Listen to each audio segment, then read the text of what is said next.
तर मित्रांनो 10वी पासवाल्यांसाठी SSC GD ची 25,487 ची भरती निघालेली आहे। तर SSC GD मध्ये BSF, CRPF, CISF, Assam rifle अशी अनेक पद असतात। तर या ठिकाणी तुम्हाला पदाचे नाव दिलेले आहे आणि त्याच्यासमोर पदांची संख्या दिलेली आहे।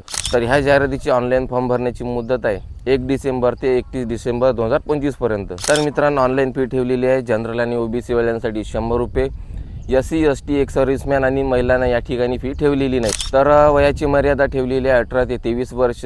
SC ST वाल्यांसाठी 5 वर्षांची सूट आहे आणि OBC वाल्यांसाठी 3 वर्षांची सूट आहे। तर मित्रांनो या पदासाठी शारीरिक पात्रता ठेवलेली आहे पुरुषांसाठी। कॅटेगरी आहे जनरल, SC आणि OBC। यांच्यासाठी उंची आहे 170 सेंटीमीटर, छाती ठेवलेली आहे 80 सेंटीमीटर, 5 सेंटीमीटर फुगली पाहिजे म्हणजे 85 सेंटीमीटर झाली पाहिजे। आणि पुरुषांमध्ये ST कॅन्डिडेटना हाईट आहे 162.5 सेंटीमीटर आणि छाती ठेवलेली आहे 76 सेंटीमीटर, 5 सेंटीमीटर फुगली पाहिजे। आणि महिलांसाठी कॅटेगरी आहे जनरल, SC आणि OBC। त्यांना उंची पाहिजे 157 सेंटीमीटर आणि महिलांमध्ये ST कॅन्डिडेटना उंची आहे 150 सेंटीमीटर। तर मित्रांनो या पदासाठी पहिले फेब्रुवारी ते एप्रिल या दरम्यान होईल CBT परीक्षा। CBT म्हणजे कॅम्प्युटर बेस्ड टेस्ट।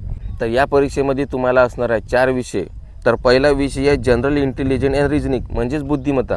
बुद्धिमत्तेचे तुम्हाला विचारणार आहे 20 प्रश्न, त्याला मार्क असणार आहे 40। दुसरा विषय आहे general knowledge and general awareness म्हणजे सामान्य ज्ञान। सामान्य ज्ञानचे प्रश्न विचारणार आहे 20, त्याला मार्क असणार आहे 40। मॅथ्सचे प्रश्न विचारणार आहे 19, त्याला मार्क असणार आहे 40।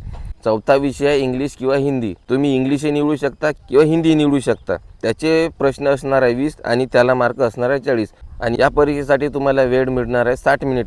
तर मित्रांनो CBT परीक्षा पास झाल्यानंतर असते फिजिकल टेस्ट। फिजिकल टेस्टमध्ये पुरुषांना रनिंग आहे 5 किलोमीटर धावायचे आहे 24 मिनिटांमध्ये आणि महिलांना आहे 1600 मीटर म्हणजेच 1.6 किलोमीटर धावायचे आहे 8.5 मिनिटांमध्ये। तर मित्रांनो ह्या जाहिरातीची अधिक माहिती खाली दिलेली आहे SSC ची वेबसाईट। त्या वेबसाईटवर जाऊन तुम्ही पाहू शकता। तर चला भेटू मग आता पुढच्या व्हिडिओमध्ये।